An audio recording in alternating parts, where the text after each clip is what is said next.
Hello, ഇന്ന് നമുക്കേ ഒരു നാടൻ രീതിയിൽ ഒരു മീൻകറി വെക്കാം. എണ്ണ തീരെ കുറച്ച് യൂസ് ചെയ്യുന്ന രീതിയിലാണേ. അതിനായിട്ട് ഞാനിവിടെ എടുത്തിട്ടുള്ളത്, ആദ്യം മീൻ കഴുകിയൊക്കെ എടുത്തു വെച്ചിട്ടുണ്ട്. ചൂടമീനാണ്, ഇപ്പോൾ അതാണല്ലോ ഒരുപാട് കിട്ടുന്നത്.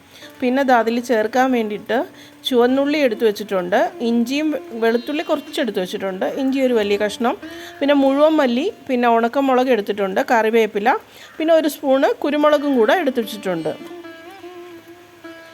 ഇനി പിന്നെ വാളംപുളിയാണ് ഞാനിതിലിപ്പോൾ ചേർക്കാൻ പോകുന്നത്. കുടംപുളി ആയാലും കുഴപ്പമില്ല. അപ്പോൾ ആദ്യം നമ്മൾ ചട്ടി അടുപ്പിൽ വെച്ച് ചൂടായപ്പോഴേക്കും അതിലേക്ക് നമ്മൾ ഈ എടുത്തു വെച്ചിരുന്ന എല്ലാ സാധനങ്ങളും കൂടെ ചേർക്കുവാണേ. ഇനി ഇതൊന്ന് നമുക്കൊന്ന് ചൂടാക്കിയെടുക്കാം. ഞാൻ എണ്ണയൊന്നും യൂസ് ചെയ്തില്ല. എണ്ണ വേണ്ടവർക്ക് വേണമെങ്കിൽ ഇടാം. പ്രത്യേകിച്ച് എണ്ണയുടെ ആവശ്യമില്ല ഈ സമയത്ത്. നന്നായിട്ടൊന്ന് ചൂടാക്കിയെടുക്കണം. നന്നായിട്ട് ചൂടായി തുടങ്ങുമ്പോഴേക്കും നമുക്ക് അതിലേക്ക് ഒരു 5-6 തരി ഉലുവ കൂടി ചേർക്കാം. അതെല്ലാം ചൂടായി കഴിഞ്ഞപ്പോഴേക്കും ഞാൻ തീ ഓഫ് ചെയ്തിട്ടാണ് അതിലേക്ക് ഒരു 1/2 ടീസ്പൂൺ മഞ്ഞൾപ്പൊടിയും 1/2 ടീസ്പൂൺ മുളക് പൊടിയും ചേർത്തത്. കുരുമുളകും ഉണക്കമുളകും ചേർത്തത് കൊണ്ടാണ് മുളക് പൊടി അത്രയും കുറച്ച് ചേർത്തത്. ഒരു കളർ കിട്ടാൻ വേണ്ടി മാത്രമാണ് മുളക് പൊടി ഞാൻ ചേർത്തത്. ഇതിപ്പോൾ തീ ഓഫാണ്. പിന്നെ ആ ചട്ടിയുടെ ചൂടിൽ ജസ്റ്റ് ഇതൊന്ന് ഇളക്കി കൊടുക്കുകയാണ് ചെയ്യുന്നത്.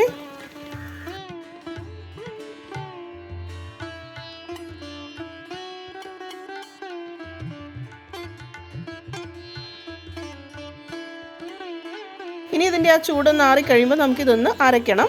മിക്സിയുടെ ജാറിലേക്ക് അതെല്ലാം ചേർത്തിട്ട് ആ പുളി ഞാൻ വെച്ചിരുന്ന വെള്ളം കൂടി ഇതിലേക്ക് ഒഴിച്ച് അരച്ചത്, അല്ലാതെ വെള്ളമായാലും മതി. നമുക്കിതൊന്ന് നന്നായിട്ട് അരച്ചെടുക്കാം.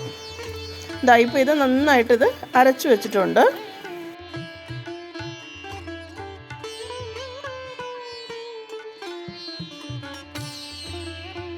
ഇനി നമുക്ക് ആ ചട്ടി വീണ്ടും അടുപ്പിൽ വെച്ചിട്ട് ആ അരപ്പ് നമ്മൾ ചട്ടിയിലേക്ക് ഒഴിക്കുകയാണ് ചെയ്തത്. മിക്സി ഒന്ന് കഴുകി ആ വെള്ളം കൂടെ അതിലേക്ക് ചേർത്തു. അരപ്പും വെള്ളവും കൂടി ചേർത്തു. അത് നന്നായിട്ട് തിളച്ച് വരുവാണേ. തിളച്ച് വരുന്ന സമയത്ത് നമ്മൾ ആദ്യം എടുത്തു വെച്ചിരുന്ന ആ പുളിയില്ലേ, ആ പുളി വെള്ളം കൂടി ഇതിലേക്ക് ചേർക്കാം.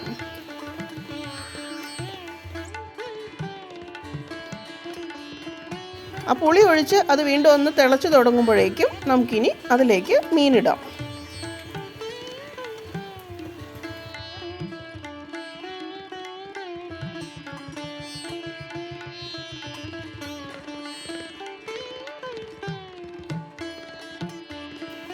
ഞാൻ മീനെല്ലാം ഇതിലേക്ക് ഇട്ടിട്ടുണ്ട്.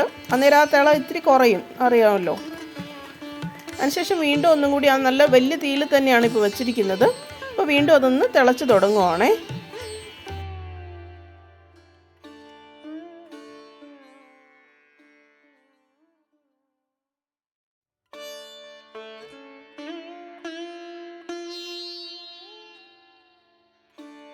അങ്ങനെ തിളച്ച് വരുമ്പോഴേക്കും നമുക്ക് അതിലേക്ക് ആവശ്യത്തിനുള്ള ഉപ്പ് കൂടി ചേർക്കാം. ഇനി നമുക്ക് ഈ പാത്രം അടച്ചു വെച്ച് ആദ്യം വലിയ തീയിലും പിന്നീട് ചെറിയ തീയിലും വെച്ച് വറ്റിച്ചെടുക്കണം.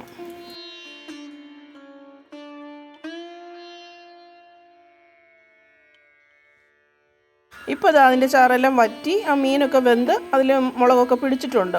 ഇനി നമുക്ക് ആ തീ ഓഫ് ചെയ്യാം. അതിൻ്റെ മുകളിലേക്ക് ഞാൻ കുറച്ച് കറിവേപ്പില ചേർത്തു.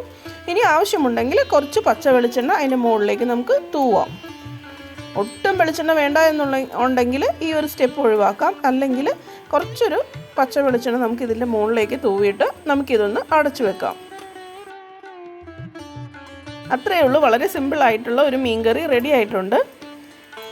നമ്മൾ സാധാരണ എപ്പോഴും വെക്കുന്നതിൽ നിന്നൊക്കെ ഒരു ചെറിയൊരു ചേഞ്ച് ആയിട്ട് ഒരു സിമ്പിൾ രീതിയിലുള്ള ഒരു മീൻകറിയാണിത്. പറ്റുന്നവരൊക്കെ ഒന്ന് ട്രൈ ചെയ്ത് നോക്കണേ. നല്ല ടേസ്റ്റാണത്. Thank you.